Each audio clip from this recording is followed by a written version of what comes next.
Welcome, all you sinners and sodomites, to episode 49 of Bible Stories for Atheists. I am Josh. I'm Linz. And we are your guides to the sacredly sadistic stories, literally littering the Bible. Yes. Yeah. Yes. Sadistic. Yes. Yes. Sacredly. Yes. Sacredly sadistic. Yes. It's a rough episode. This is going to be, this is one of the darkest I don't know how sagas. you can go from the glorious buffoonery of Samson. Yeah. And his foxy hijinks. Yes. And just straight into this. Yeah. It's crazy. And I know they say that a lot when referring to the Bible, and I usually mean it, and this time I do as well. Yeah, this is like definitely the worst I think we've covered, which we've talked about this a little bit in the past. It feels weird to say that because there's been so much horrific things that have happened in the Bible that I don't know if this is one of the worst things that we've read. Well, that you've read. Right. That has happened. But it's definitely up there. Yeah. For sure. Well, there was that one time when God killed everyone except this one family. And then they reproduced and created everyone. That still doesn't seem as horrific as what happens in the story. Yeah. Like if you were to section off like the Bible into movie genres, this is definitely the horror movie, but not Freddy versus Jason. No. More like Seven. So strap in and strap on for episode 49. You've got male, female.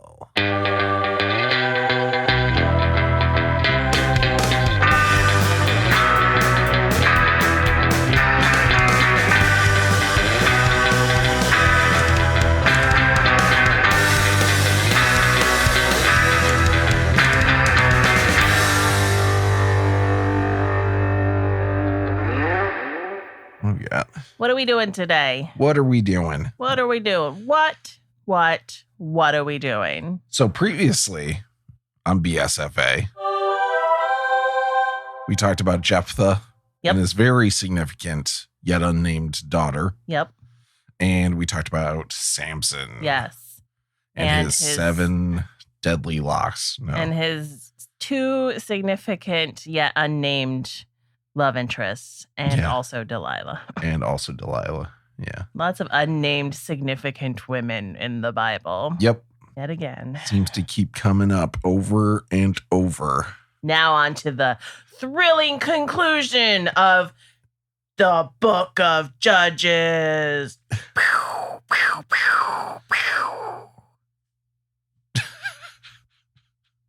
I think you did that on like our 3rd episode or something like that. I am a fan of the mouth lightning strike sound. Is that what I thought? It was fireworks. No, lightning strike.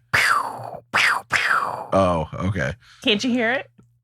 I guess, but the hand gestures you're doing with it says fireworks. I see. No, that's flashes of light. I see. Okay. That makes sense. Like Dazzler. Right. Although hers are likely more fireworks. Anyway. I made a note here that the Book of Judges has what appears to be an intentional decline throughout the stories. Israel is getting worse and worse as we go on, right? The people are going deeper and deeper into corruption. Samson wasn't ever a good guy, for example. Right. Yeah. Until he dies, and then he, kind of has a redemption story. And all of this culminates in what we're covering in this episode, which is like a complete collapse of morality in Israel. What we're covering is the most gruesome part of the Bible, probably. Oh. It's the most violent part of the Bible, probably. That says a lot. Yeah, it does say a lot. Yeah. How to lose gods and influence Danites. We start off with Judges 17, which is pretty short, but weird. And we'll just do the whole thing and figure it out together. Okay. There was a man in the hill country of Ephraim, whose name was Micah. He said to his mother, "The 1,100 pieces of silver that were taken from you, about which you uttered a curse and even spoke it in my hearing, That silver is in my possession. I took it, but now I will return it to you."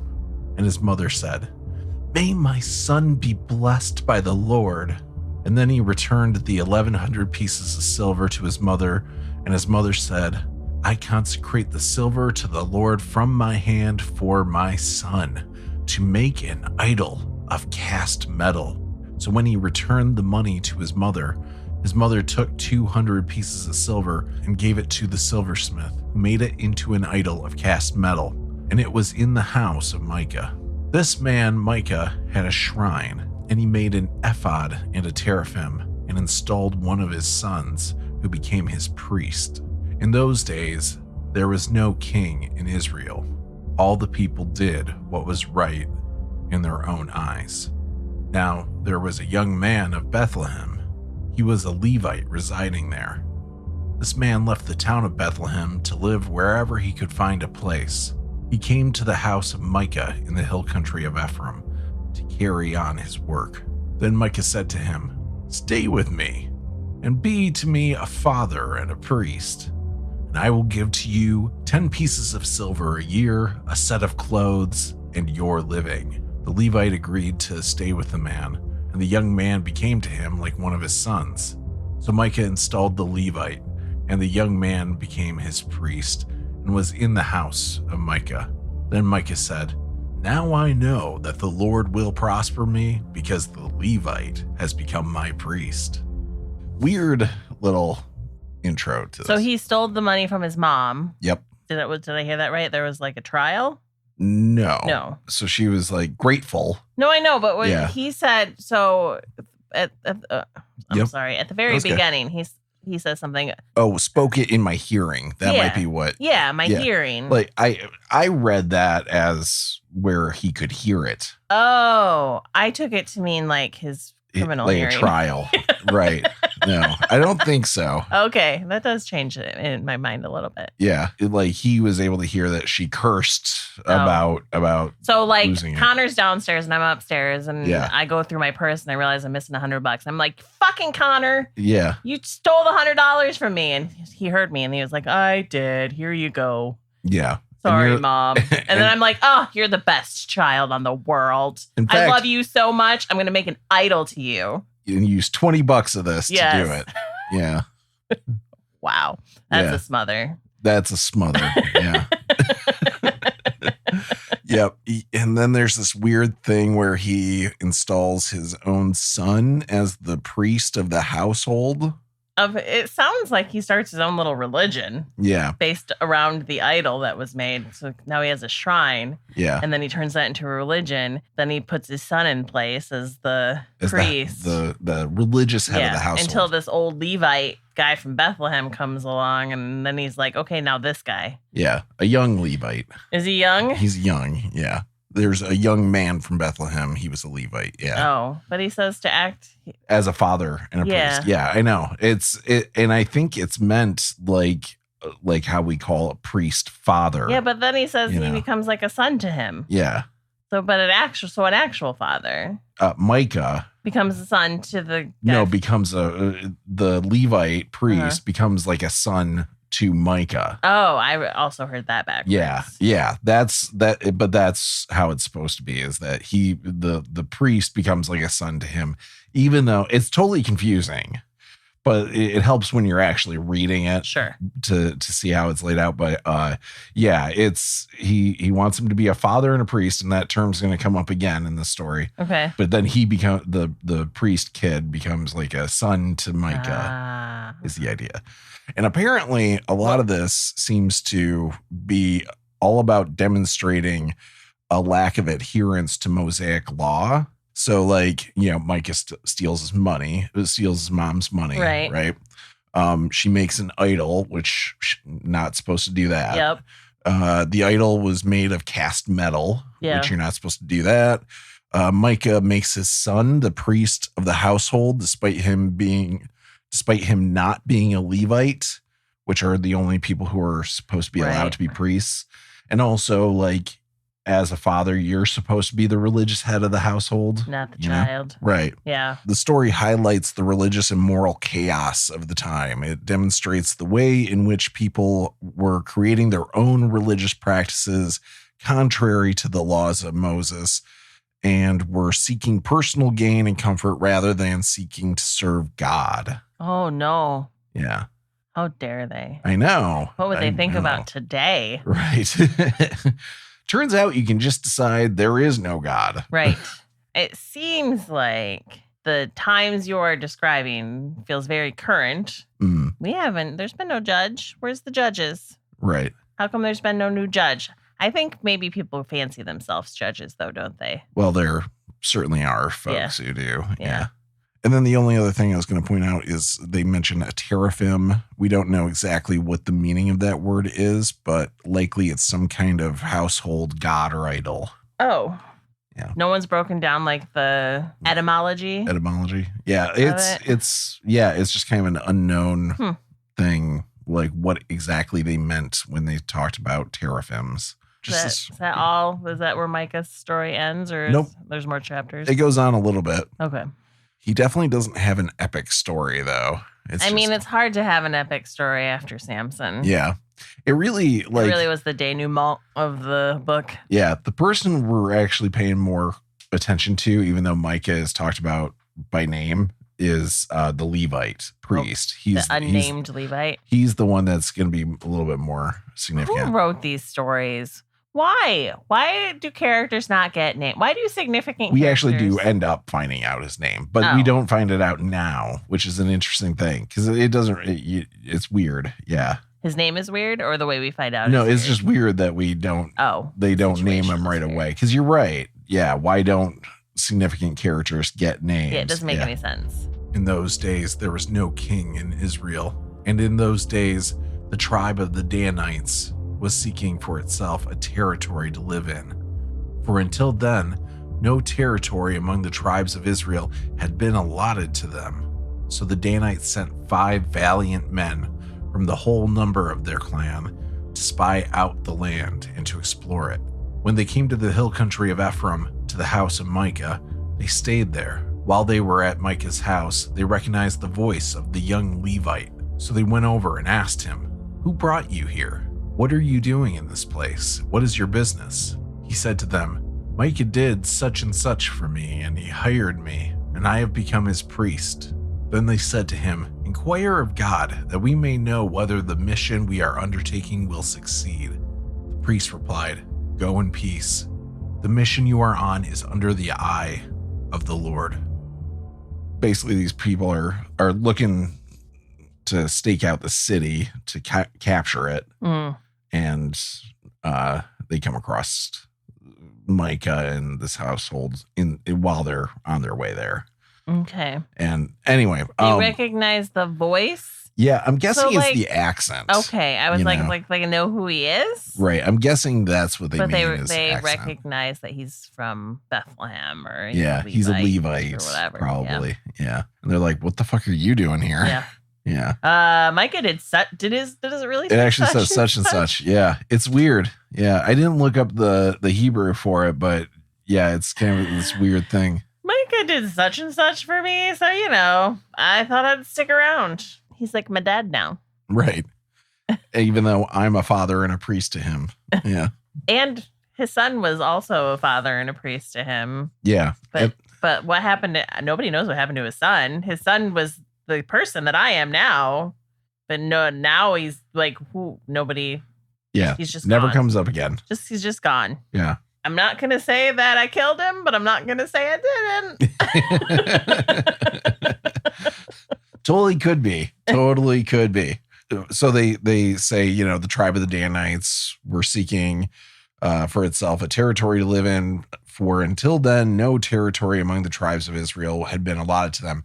Actually, in Joshua 19, 40 through 48, they were allotted lands, but it's these lands that we're talking about, the ones that they're going to check out right now. In fact, he talks about them getting driven out of their land and having to fight Lashem to regain it. And that's what this story is that they're talking about. Mm-hmm. So the 5 men go to Laish and they see all these people living, quote, quiet and unsuspecting, unquote, lives. When they go back, they tell their people about it and they say that they have to go to the land because it would be so easy and the land is so good, so they have to take the land. Basically. Oh, it'd be so easy to take them because the people there are living quiet, peaceful lives. Yeah. 600 men of the Danite clan, armed with weapons of war, set out. They passed on to the hill country of Ephraim and came to the house of Micah. Then the 5 men who had gone to spy out the land said to their comrades, "Do you know that in these buildings there are an ephod, teraphim, and an idol of cast metal? Now, therefore, consider what you will do."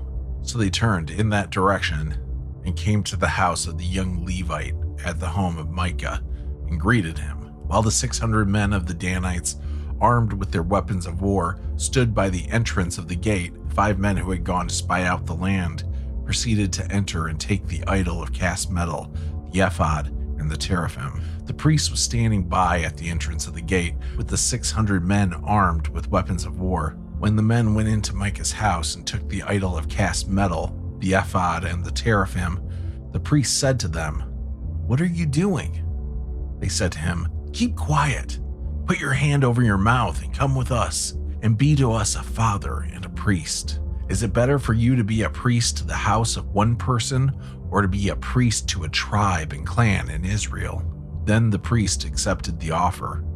He took the ephod, the teraphim, and the idol, and went along with the people. So they resumed their journey, putting the little ones, the livestock, and the goods in front of them. When they were some distance from the home of Micah, the men who were in the houses near Micah's house were called out, and they overtook the Danites. They shouted to the Danites, who turned around and said to Micah, "What is the matter that you would come with such a company?" He replied, "You take my gods that I made, and the priest, and go away, and what have I left? How then can you ask me, what is the matter?" And the Danites said to him, "You had better not let your voice be heard among us, or else hot-tempered fellows will attack you, and you will lose your life and the lives of your household." Then the Danites went their way. When Micah saw that they were too strong for him, he turned and went back to his home.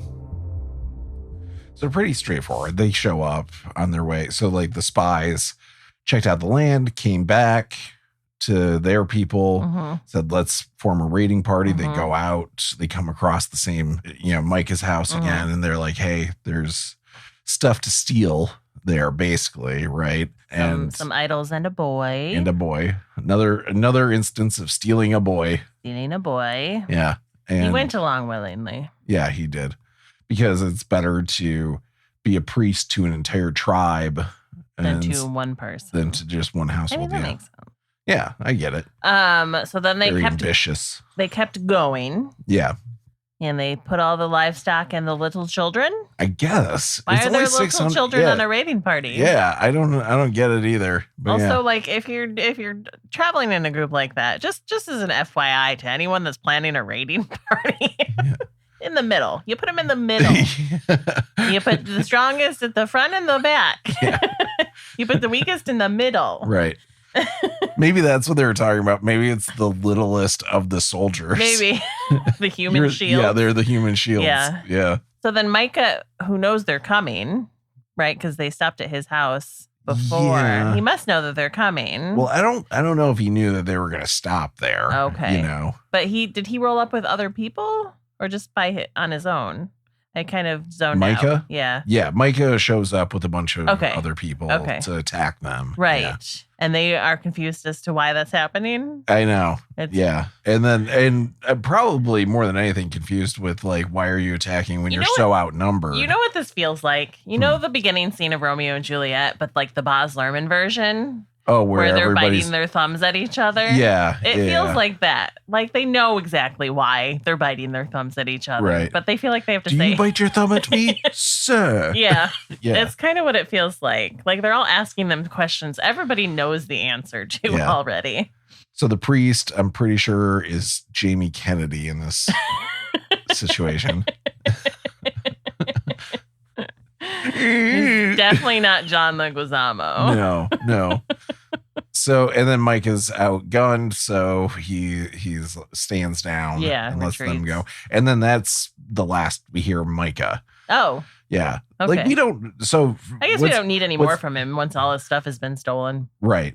I'm pretty sure we might, like, there's like one more thing of this story. So maybe there's a little bit more mention of Micah, but there's no judges in this. What's interesting about these last stories, right, is there's no judges. So even though it's in the book of Judges, right. So yeah, they're just random stories basically. The Danites, having taken what Micah had made and the priest who belonged to him, came to Laish, to a people quiet and unsuspecting, put them to the sword and burned down the city. They rebuilt the city and lived in it. They named the city Dan after their ancestor Dan, who had been born to Israel. But the name of the city was formerly Laish. Then the Danites set up the idol for themselves. Jonathan, son of Gershom, son of Moses, and his sons were priests of the tribe of the Danites until the time that the land went into captivity. So they maintained as their own Micah's idol that he had made, as long as the house of God was at Shiloh. So this priest is named Jonathan, and he's Moses' grandson, apparently. Oh. Yeah. Okay.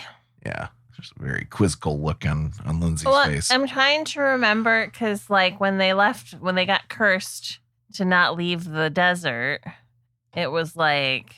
Oh, nobody who was living was allowed to. Right. Yeah. But I guess a grandson probably wasn't living then. I've also seen some stuff where it was like, I am not 100% sure on this. I need to check it out. But I want to say there's some rule about like, if you were over 13 or something like that, then you wouldn't have been able to. But like young kids would still have been able to go through. Who knows? Did they talk about Moses's kids at all? They did briefly. So you might remember there was that scene when Moses was when Moses was on his way back from when he was being a shepherd and everything, back to Egypt. He's on his way back. Out of nowhere, God decides he's going to kill Moses, and there's this whole thing about Moses' wife circumcising their son, who I think was Gershom, if I remember right. Okay. Circumcising him. Otherwise, Moses was going to get killed. Gotcha. Yeah. Okay. All right. So but I think that's it. I think that's the only mention they really have of his son. Still, I don't know. Unless these aren't being told linearly. Right. This grandson should be like hundreds of years old at this point. Yeah. So because I did some math on that. Oh, you knew I was going to ask this, didn't you? Well, I don't always know, but I do like doing the math on this stuff. I do like checking math. So Moses died at 120 years young. We don't know how old he was when he had Gershom. This was when he was in Midian. Right. But he was 80 when he returned to Egypt. So Gershom was 40 when Moses died at minimum. Okay. We don't know exactly how old Joshua was when he took over, but he died at 110. So if he was 40 when Moses died, then that would mean he led Israel for 70 years. Then there were elders who outlived Joshua, quote unquote, before you get to the generation that forgot about Joshua or all the things God had done. So let's be generous and say that's another 40 years. And we don't know if judges served concurrently or if they were consecutive. So like if they were, it's likely that they were like a judge of this area and a judge of this area. I see. But the longest time anyone reigned was, of course, 40 years. It's a lot of 40s.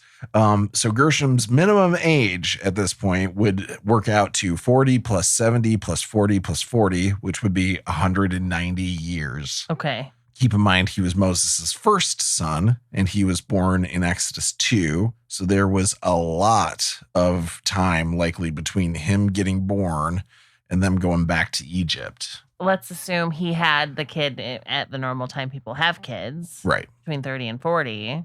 Yeah. That means the kid's probably, that would make him still really old too, though. Right. He wouldn't have been a young man coming from Bethlehem. Right. Certainly. Yeah. Yeah. The math does not work out No. for this. No. No, I really wish that, and I know you can't really do this in a book, and there's no way anybody who was writing this book with the intention they were writing it with would have put this in there, but I really always wish in this book there's like this side character in the background who's just yelling logical things out when stuff like this happens, when they're like, he's the son of he's the grandson of Moses, and someone in the background's like, yeah, fucking right he is. Right. How old are you? 210? Yeah, like I really like. So he's just said he was Moses' grandson, Right. and you guys just took his word Right, for it. yeah. You know. Yeah. Like the guy in the Monty Python movies, In Search for the Holy Grail specifically, where he's like, I'm not dead yet. I'm not dead yet. Or they're in the middle of the field and they're talking about how terrible the government is. Oh yeah, yeah. A guy like that would be very helpful, I think, for the Bible. Yeah, yeah. Probably not useful to Christianity, though. So that's it. Yeah. They killed a bunch of people and burnt the city to the ground. Yeah. Another thing about this that's interesting to me is like it does kind of sound like it's kind of like the Shechem thing again, where like they get everybody to circumcise themselves and then they kill them all. Mm-hmm. Where it feels like it's one tribe attacking another tribe in the writing. Right. Kind of like it's a diss track. Yeah. You know, it's saying like, oh, you guys just fucking, slaughtered peaceful, innocent people and took their land Right. and stuff. And then renamed it after Dan. Who names the city Dan? Yeah.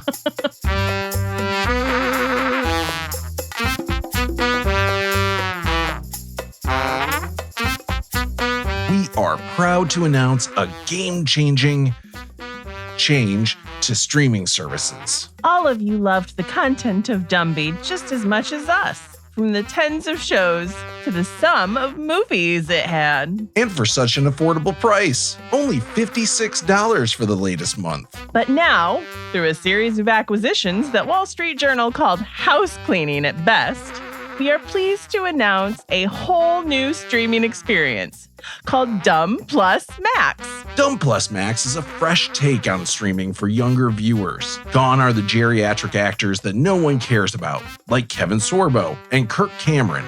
Dumb Plus Max welcomes a new ensemble that young people love, like Gina Carano and Stephen Baldwin.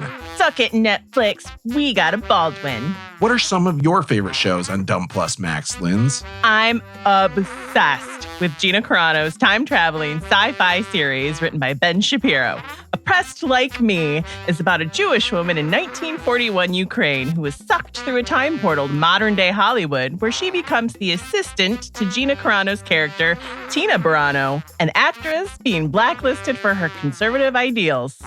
Every episode, the Jewish woman, who never gets a name, is horrified by how the actress is treated in modern society. Such as the episode when Gina Carano makes fun of transgender people on Twitter and is dropped by her publicist. Oh yeah, I love the Jewish woman's catchphrase. And I thought the Nazis were bad. Great stuff. My favorite is the comedy series The Good One, starring Billy, God damn it, Stephen Baldwin. This series asks the question, how do you stand out in a family of famous actors? And the answer is Jesus. Stephen Baldwin's character might not be the most talented of his brothers, or the most handsome, or the most likable, or the most intelligent. But what he lacks in favorable qualities, he makes up for in blind devotion to the things pastors tell him. Watch him maneuver showbiz by informing casting directors, other actors, and the American public that he has moral superiority over all of them. It's a hoot. Sure is. And to celebrate Pride Month, Dumb Plus Max is introducing a gay character in one of its series.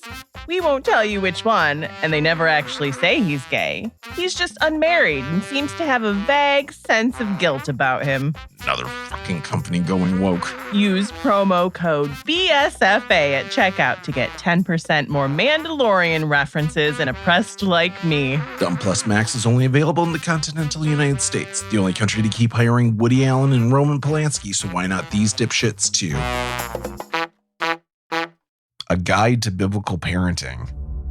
In those days, when there was no king in Israel, a certain Levite residing in the remote parts of the hill country of Ephraim took to himself a concubine from Bethlehem. But his concubine became angry with him, and she went away from him to her father's house, and was there some 4 months. Then her husband set out after her to speak tenderly to her and bring her back. He had with him his servant and a couple of donkeys. When he reached her father's house, the young woman's father saw him and came with joy to meet him. His father-in-law, the young woman's father, made him stay, and he remained with him 3 days.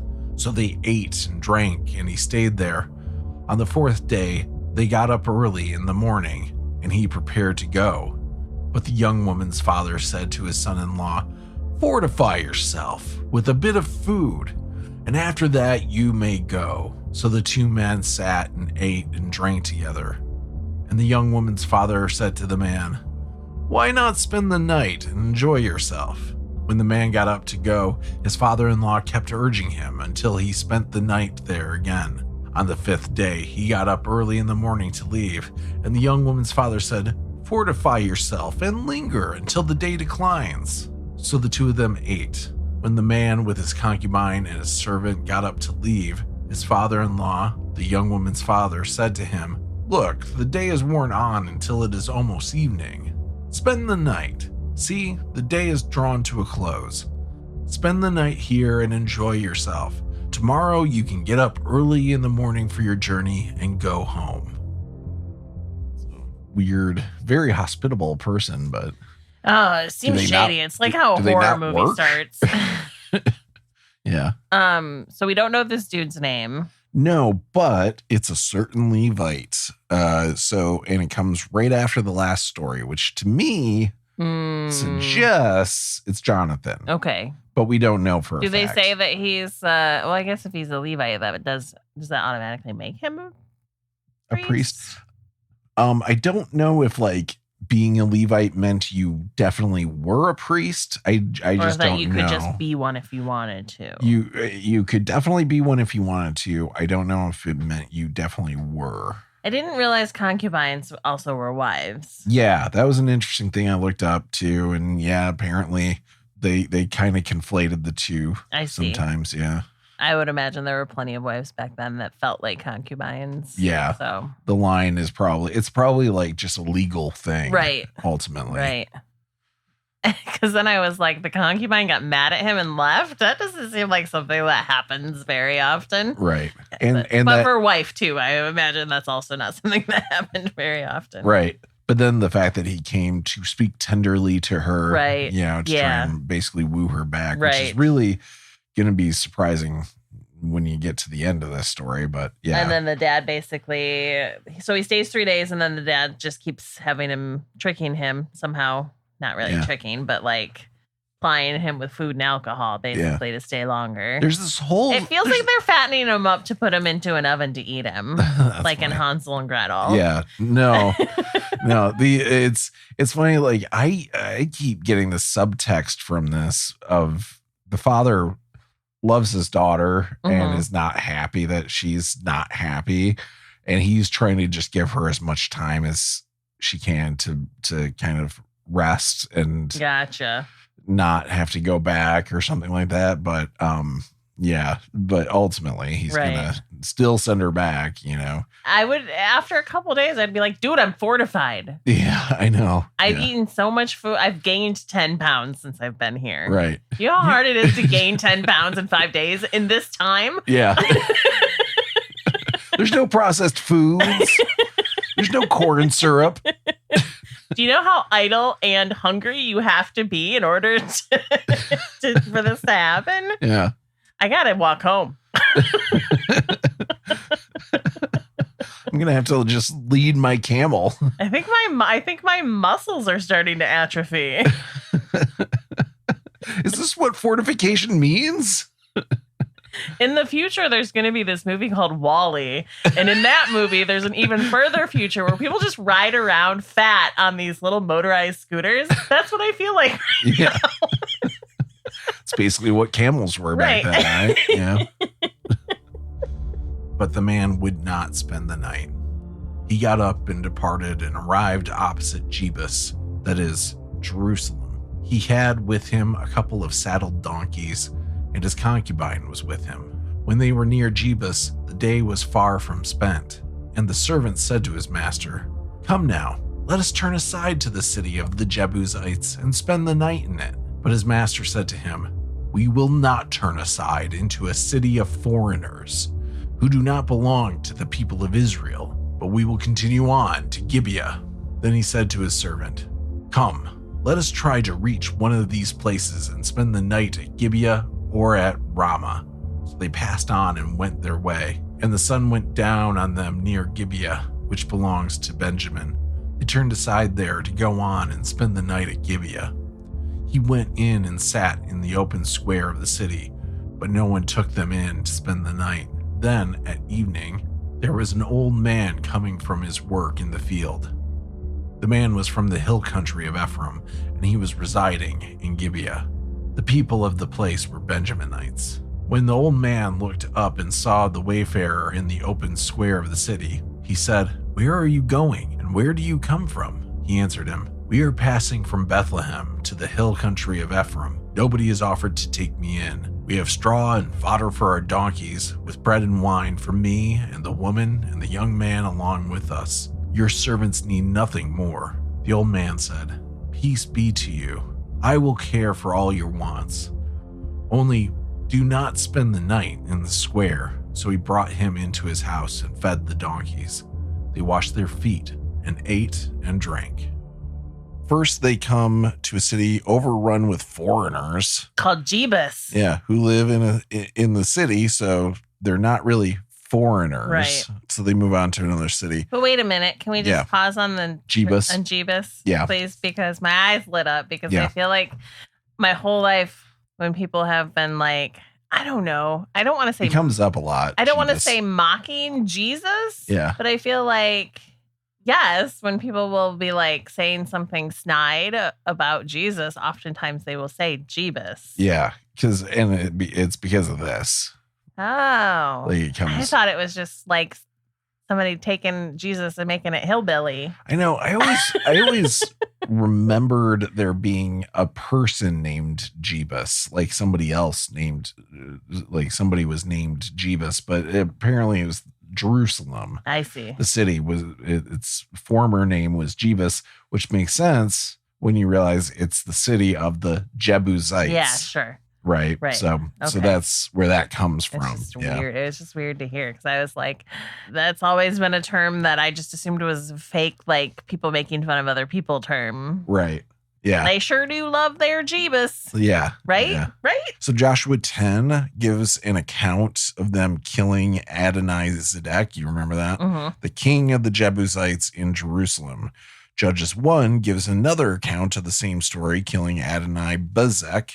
Joshua says, "As for the Jebusites, the inhabitants of Jerusalem, the children of Judah could not drive them out, but the Jebusites dwell with the children of Judah at Jerusalem unto this day." Apparently, they don't actually fully take the city until David becomes king. So there are Israelites living in Jerusalem, Mhm. according to that stuff. So they're not all foreigners, Right. I guess. Yeah, it's another kind of inconsistency here. It makes it sound like the entire city is foreigners. So, But they live there, so they're not foreigners. right. Yeah. It's their fucking city. Right. You know? Yeah. So he passes it by because it's full of foreigners. Right.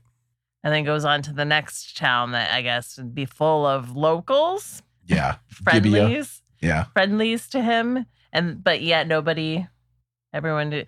Is that how you did it back in the day? You just rolled up into the town square and you just sat there until somebody was like, "You look like you need a place to stay. Why don't you come with me?" Might be. We should bring that back. Right. That won't cause any problems. Yeah. Nobody will do that now. No. Doesn't matter how many people hang out in town squares. Nobody's offering them places to stay. No. I thought for sure because he just kept mentioning his servant that he had left without his wife, but it sounds like she's there. Yeah. Yep. She's there too. They keep pointing out that this is the town of Benjamin. It belongs to Benjamin, the tribe of Benjamin. So these are all Benjaminites. Yeah. That are refusing to help him. I see. Again, this seems like it's, settling some scores. Yeah. Because the guy that helps them isn't actually from that town. Right. Right. He's a foreigner. Yeah. The country of Ephraim, I believe. Yeah. The hills of Ephraim. No. He comes from the hills of Ephraim. Then at the evening was an old man. The man was from the hill country. Oh, yeah. He was from the hill country of Ephraim. Yep. Heels. While they were enjoying themselves, the men of the city, a perverse lot, surrounded the house and started pounding on the door. They said to the old man, the master of the house, "Bring out the man who came into your house, so that we may have intercourse with him." And the man, the master of the house, went out to them and said to them, "No, my brothers, do not act so wickedly. Since this man is my guest, do not do this vile thing. Here are my virgin daughter and his concubine. Let me bring them out now. Ravish them and do whatever you want to them, but against this man, do not do such a vile thing." But the men would not listen to him. So the man seized his concubine and put her out to them. They wantonly raped her and abused her all through the night until morning. And as the dawn began to break, they let her go. As morning appeared, the woman came and fell down at the door of the man's house where her master was, until it was light. It's a good thing they didn't go to that city with all those foreigners. I know. Yeah. It's so weird. But this isn't the first time some dudes been coming around knocking on doors asking for a piece of ass, and they've been like, "Well, here's my daughters instead." Yep. So if this story sounds familiar, it's because we basically covered the story before, and it's the same story as Sodom and Gomorrah. Yeah. In the Sodom and Gomorrah story, which is found in Genesis, that story, there's two angels that appear in Sodom where they meet Lot, a man named Lot. Lot invites them to stay at his house, but they say that they are going to stay in the square. He implores them to stay with him, so they do. While there, the men of the town come and surround the house, demanding that they send out the men so that they can have sex with them. Lot instead sends out his two daughters, but the crowd didn't want the daughters, so the angels strike them all blind. The daughters never get raped by the townsfolk, but they get pretty close. As opposed to this story where the concubine, who is the dude's wife, right?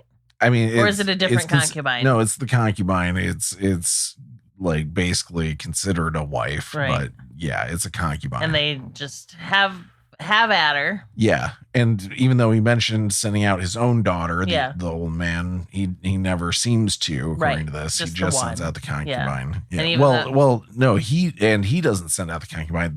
The guy who the Levite, he sends out his own wife. The Levite sends out his concubine. Yeah. Push, like the way it's written sounds like he pushes her out there to them. Here's a hole.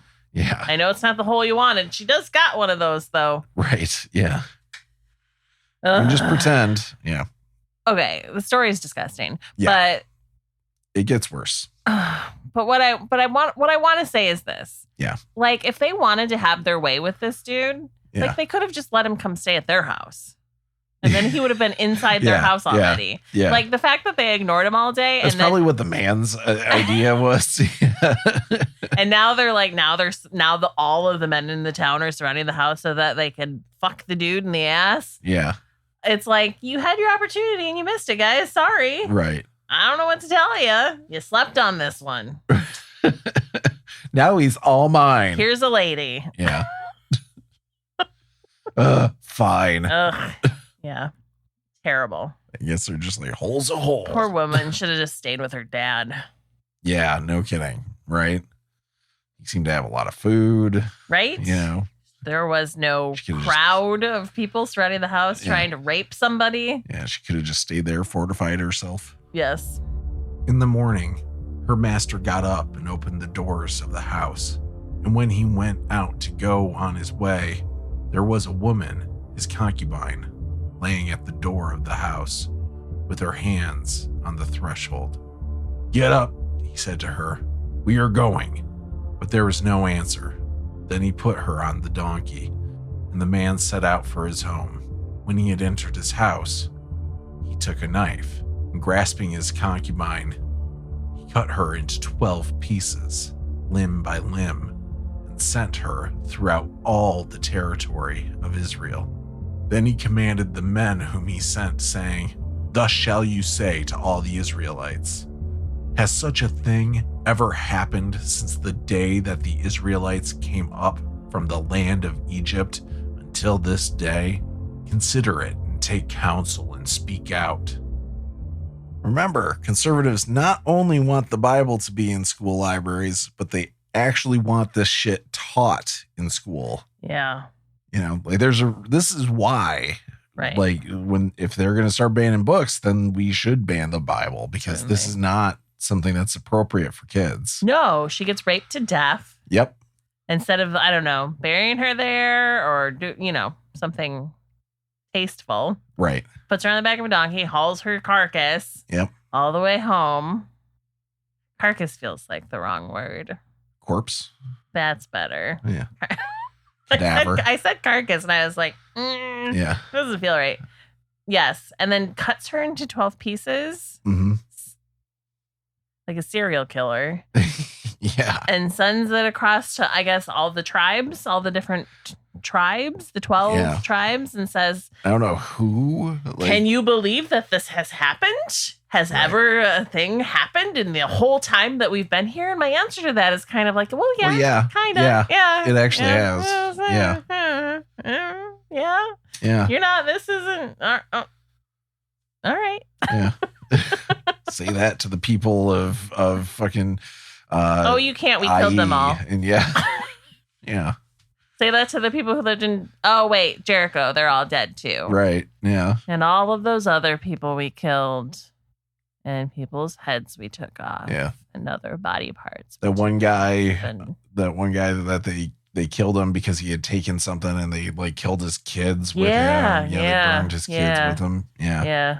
So yeah, it's just kind of this really fucked up story, and it's not done. It does continue on from here, but that's kind of the story of the concubine. The worst part of it. Yeah.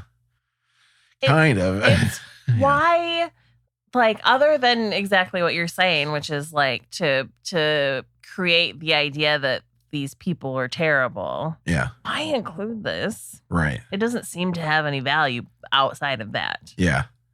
Like, all right. So I know you don't remember a lot of the Bible from when you were younger. Like, you don't remember necessarily going, but do you remember this from when you read it when you were younger? No. I never read this. I never heard any sermons on this. Yeah. Nothing. Mm-hmm. Like this, I really feel like this is just avoided. Okay, so now I'm real interested. So the people who listen to us, so all of you fine people out there who actually did read this and were believers and maybe still are, please tell me value behind things like this. Because I would like to know if this was being taught at some point by some faction of religion, why? I think... What message does this provide? I think what they might say is that this shows the depravity in Israel at this point in their history, and what having a king will do for them. It's like it's written by people who are monarchists, right? Like they're in favor of having a king.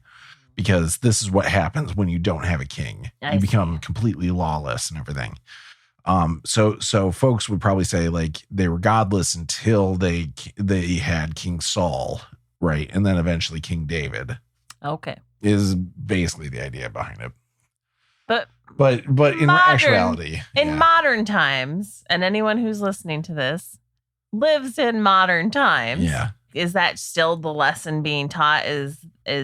And how is that related to things today? Yeah, I don't know what they would really. All I know is like in the context of the history as told by the Bible, that's the purpose of it. Mm-hmm. But then, like, yeah, what morally can you learn from this? Because as we know, as you go further into the future, into now times, the now times, the interpretation of the Bible and the lessons of the Bible have changed to fit the messages of the modern society. Even if I don't believe that the message that they're teaching is modern, like they've still updated it to meet the modern expectations of the religion. They've retconned it.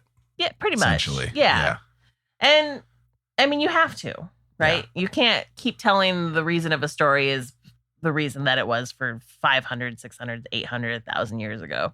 Right. It becomes outdated and you're just never going to get it. So I get it, but I'm just interested when horrific parts of the Bible that actually don't make any sense to today, when they're taught how, like, what is the lesson? What is the meaning? Because I feel like anytime the Bible's taught in church, and maybe this was just Catholic Church, but I don't think that it's true, there's always some sort of lesson tied into the scripture. Yeah. That gives them a reason to stand in front of the church for an hour. Mm-hmm. Yeah. Right? So what would it be for this one? Yeah. I don't know.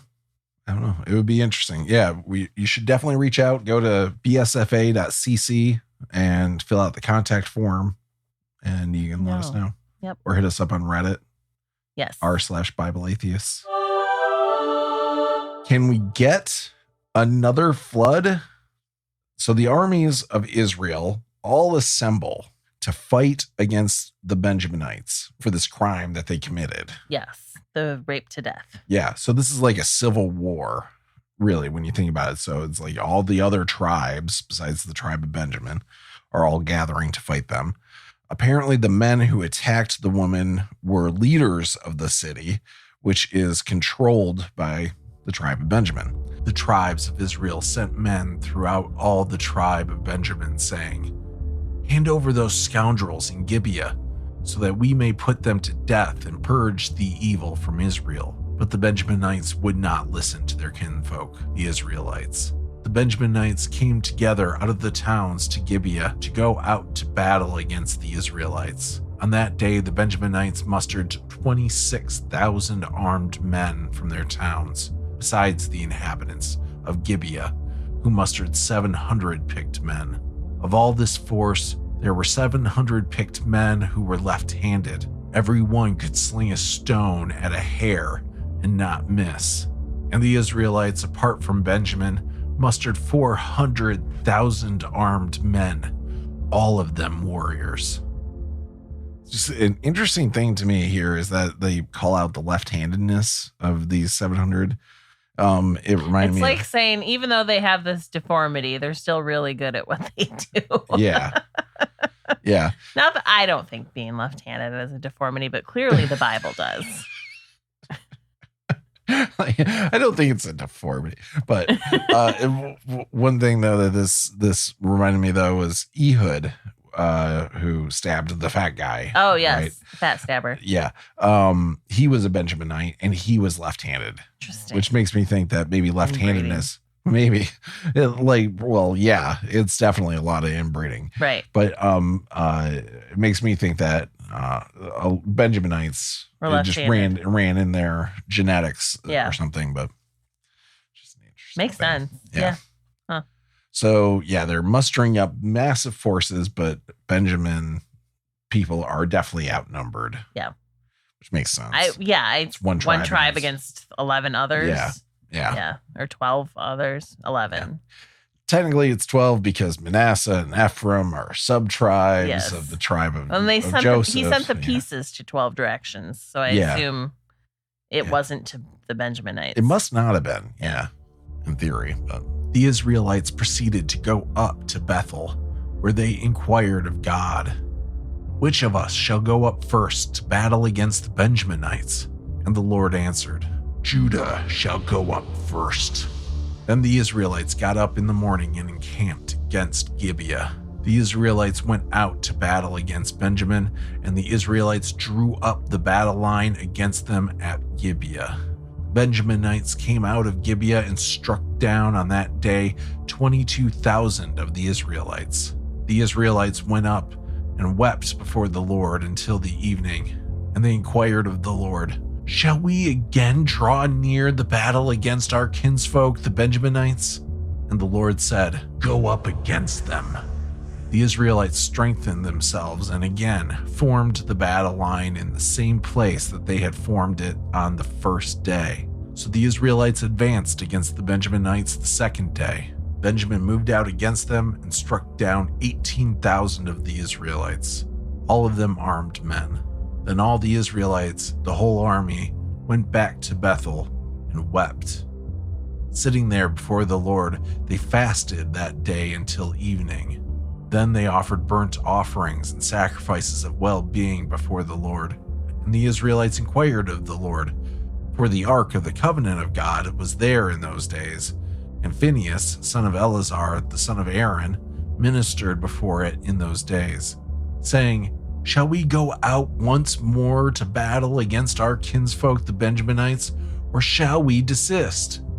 The Lord answered, "Go up, for tomorrow I will give them into your hand." So Israel stationed men in ambush around Gibeah. So the Israelites went up against the Benjaminites on the third day. When the Benjaminites went out against the army, they were drawn away from the city. As before, they began to inflict casualties on the troops along the main roads, one of which goes up to Bethel and the other to Gibeah, as well as in the open country, killing about 30 men of Israel.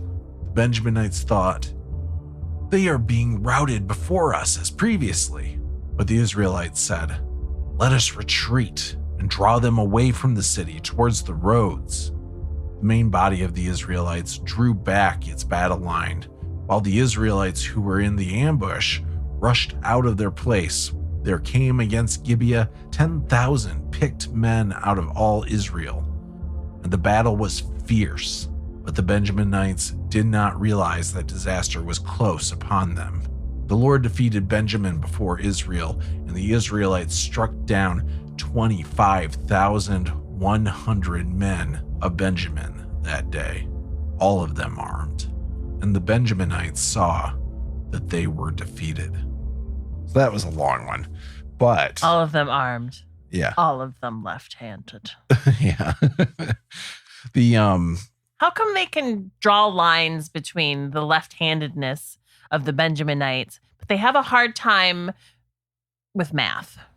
yeah, Because there's no way, again, that some grandson of Aaron is just rolling around and the Ark of the Covenant gets brought up out of nowhere. Yeah, that's an interesting insertion that they have in there. Like, it really makes me think that got added later. They've been talking to kinda, God a lot Yeah. without the Ark of the Covenant around. Oh yeah, yeah. A lot. Like, I Right. don't, like, it was there with Joshua, right? Because they were taking it across the river Right. at one Yep. point. Yeah. And then it just kind of, like, you've never heard about it ever again. Right. We haven't heard about it since then, I don't think. Right. But people Yeah. were talking to God a lot. Yeah. it And seems like it. offerings, giving Mhm. offerings a lot without that shit being around. Yeah. Like Gideon had like they talked to the angel at least. Right. You know, Gideon and then it was Samson's parents. Yeah. You know. But Yeah. Well, and all the judges would talk to God, and God would be like, "I'll deliver them into your hands."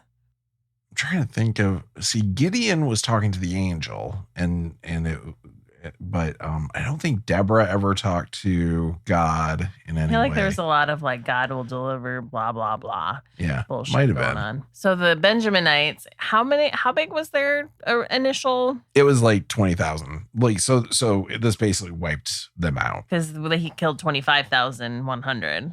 Yeah, so the original one I think it was like 27. Let's see, 26,000 armed men, Okay. plus 700 left-handed Right. men. I see. Yeah, So they've killed now 25,100, which is a random number, right. which is, I guess, very close to all of them. Previously, those men have killed 40,000 Right. of the Israel troops. The only ones that survived were the left-handed ones. They're just that crafty, Right. those lefties. Right. I mean, it's impressive that a troop significantly smaller has killed more men than what they even had in their own army, right? Because they killed 22,000 Israelites and 18,000. So that's 40, Right. 40,000. It's just really impressive to kill that many people in the span of, I don't know, a day. Seems impossible. Right. It seems very unlikely. Yeah. Yeah. Especially with a lot of them being left-handed. Yeah.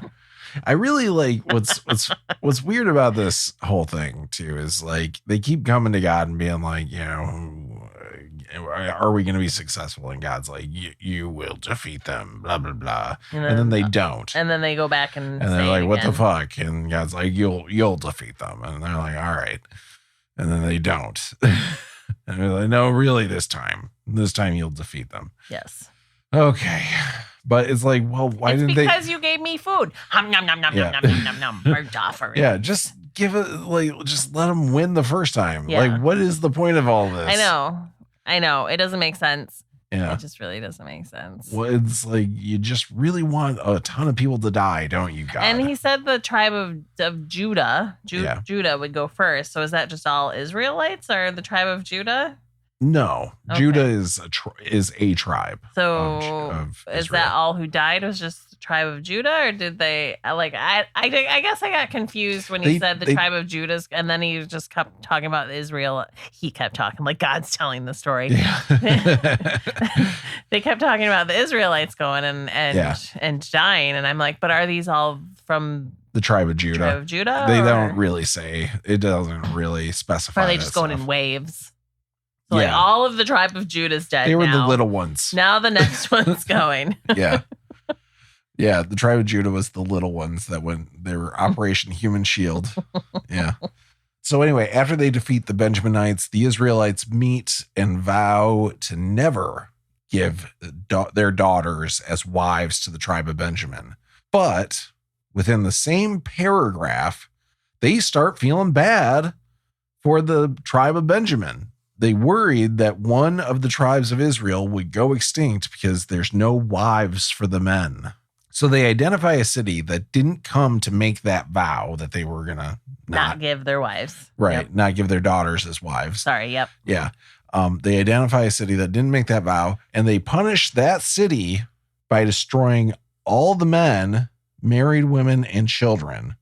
And then they take 400 virgins from that city and give them to the Benjaminites. But 400 virgins isn't enough for the tribe of Benjamin.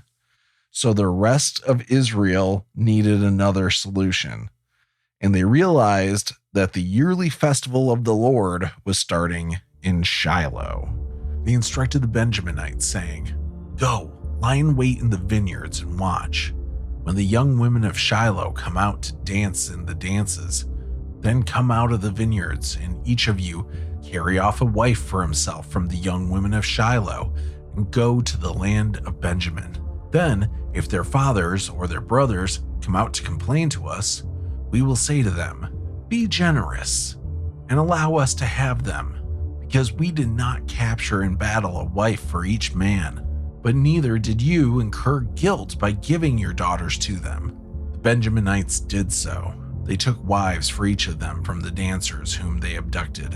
Then they went and returned to their territory and rebuilt the towns and lived in them. So the Israelites departed from there at that time by tribes and families, and they went out from there to their own territories.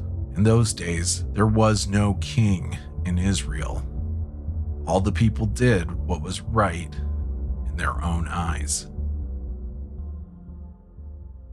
And that is the book of Judges. That's how it ends? Yeah. Are you fucking kidding me? Nope. That's how that ends. That's, yeah. What's the book after this? Kings, if I remember right. Oh, now. okay. I guess. Well, it might be Ruth. Joshua judges, I think it's Ruth, but we already covered that. So yeah, we're going and to go. Ruth has nothing to do with No, it doesn't have anything to do with it. It just kind of happened. Like in theory was around the same time, like took place around the same time. But then the next thing we're covering is Kings. Do you imagine spending all your time and effort trying to take out a tribe of presumed rapists and left-handies?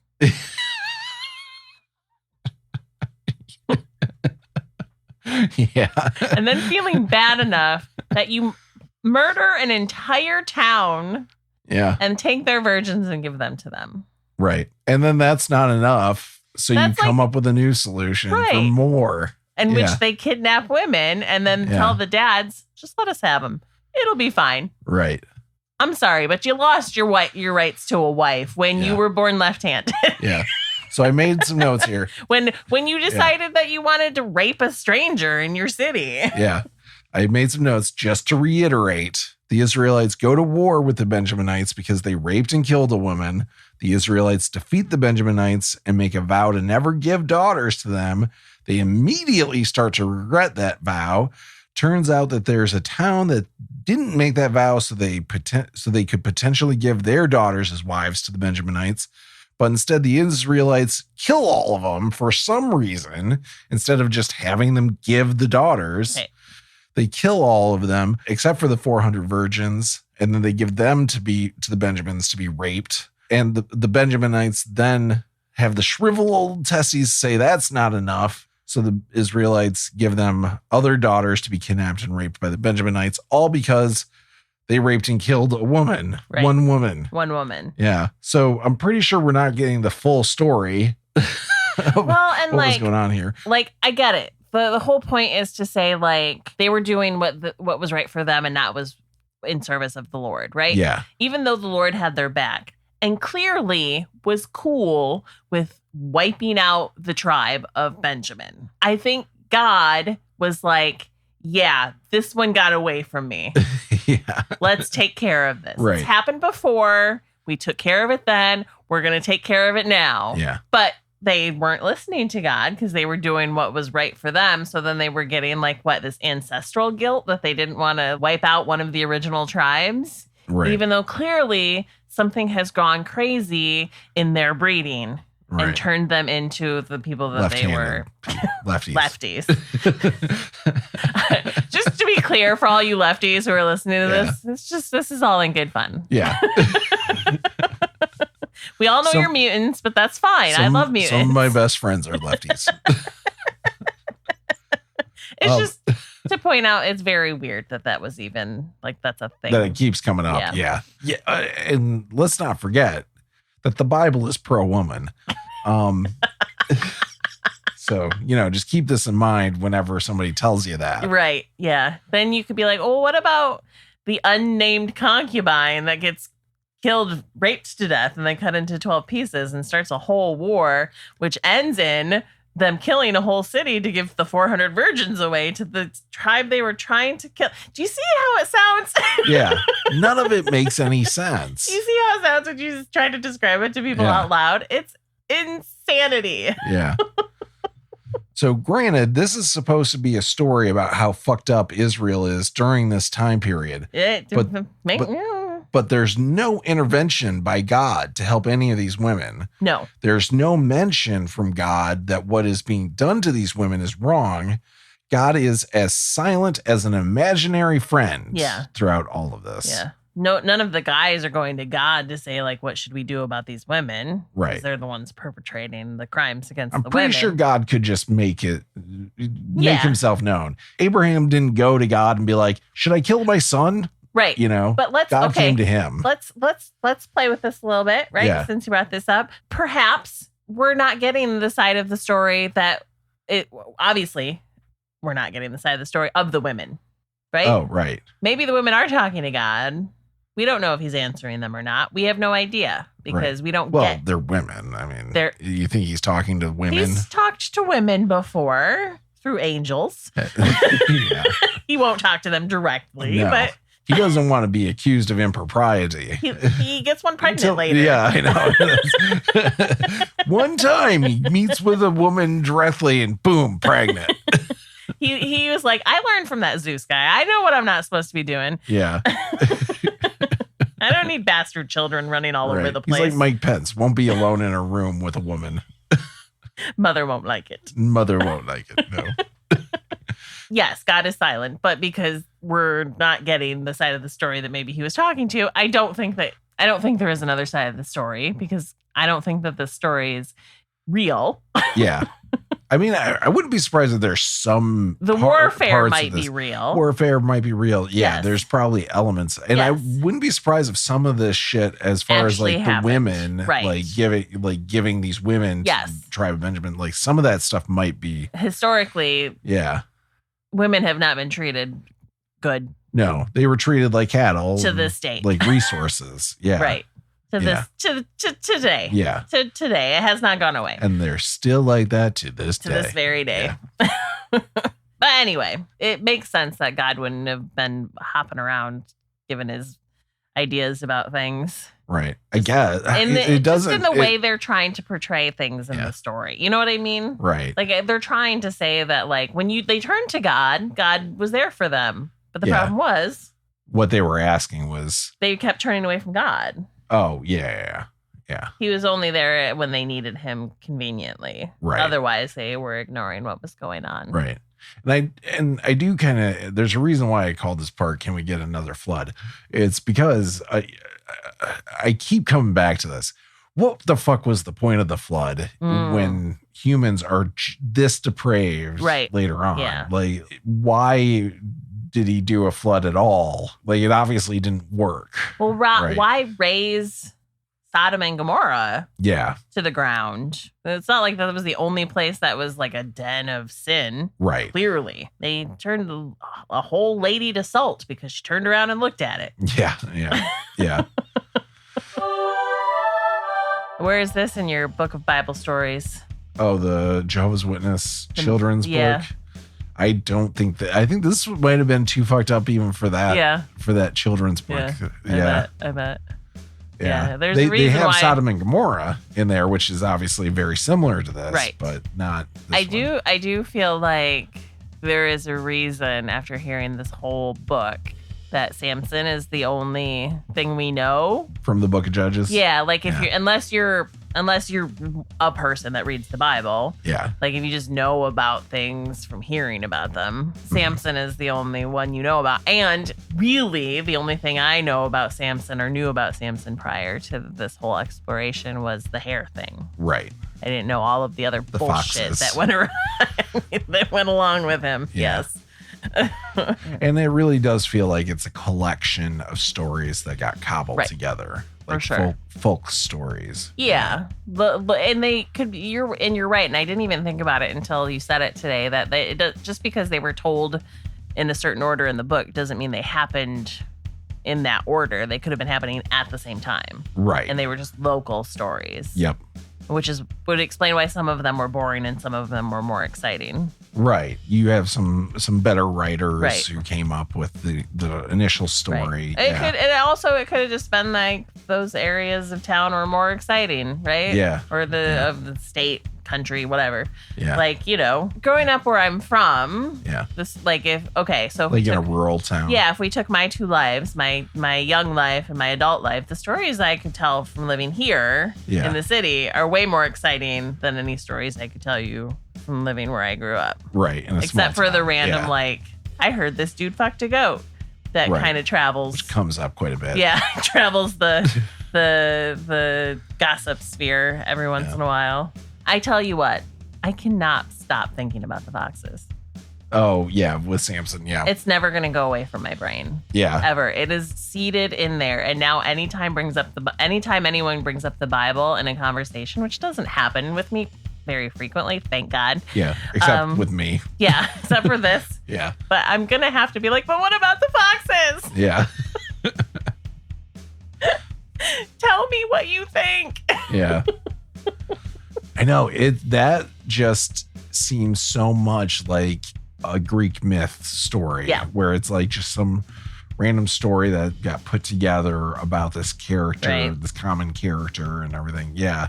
It's so interesting to me that nobody really even knows about it. So yeah, that's the Book of Judges. That was fun. That was long. That was, how many episodes did we spend on the Book of Judges? This is 4. Yeah. Yeah. Quite a lengthy So book. transition. Editor Josh here. I'm just going to jump in because recording Josh did not explain this very well. Next up, we're going to read 1 Samuel. Then we're going to do 2 Samuel, 1 Kings, and 2 Kings. And while we do those 3, the books 1st and 2nd Chronicles covers the same events. So we'll be reading those at the same time and comparing them to see if there are differences and things like that. Basically the same way we did it with the Gospels. So that's what's coming up. All right, back to you, recording Josh and Lynn's transition. And then you're going to take on the task like you did with the Gospels. Yep, Oh, exactly. Of doing the Chronicles. Where we kind of compare Okay. what the two say. Oh, you Yep. hated that. You're going to put yourself through that again? I know. It's going to be interesting. Okay. It's at least we don't have 4 Right. like we did with the Gospels. How are you going to tackle those readings? Because when you were doing the Gospels, you weren't doing the readings. Yeah, I don't know yet. Well, I hope there's some interesting stuff in it because the titles of the books are boring. Yeah. Well, we get David. you know, Oh, okay. So that'll be interesting. Of the lions or of Goliath?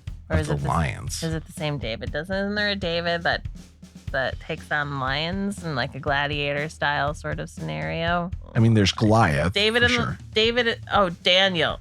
Oh, Daniel in the lion's den. Yeah. Yeah. Sorry. Nope. Not that guy at all. I got my D names mixed up. We'll eventually get to that. David and Goliath, though, is Yes. definitely a story we'll have coming up. Cool. I can't wait to learn about giants. Yeah. Yep. Oh, yeah. And they all lived miserably ever after. I keep trying to remember it, and then I forget that I even have it written at the end of the notes because I forget it. For guys, yeah, it's crazy the amount of knowledge of the Bible you are housing in your brain, and you can't remember. That's the thing, is Yeah. it replaces Oh, that's too bad. other stuff. Yeah. It's unfair to your brain. Yeah, it's really unfair to my work.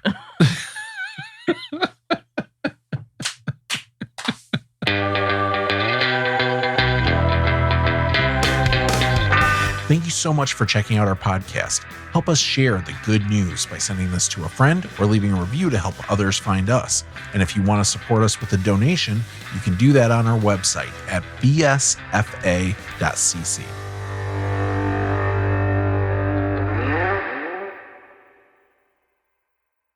So I posted the picture of Samson holding the fox's tails on fire. Yeah.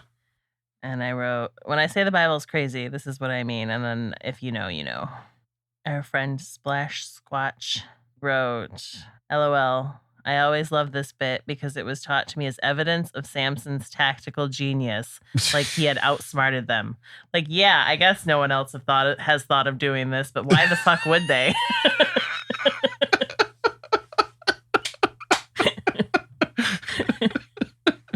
Innovative. Right.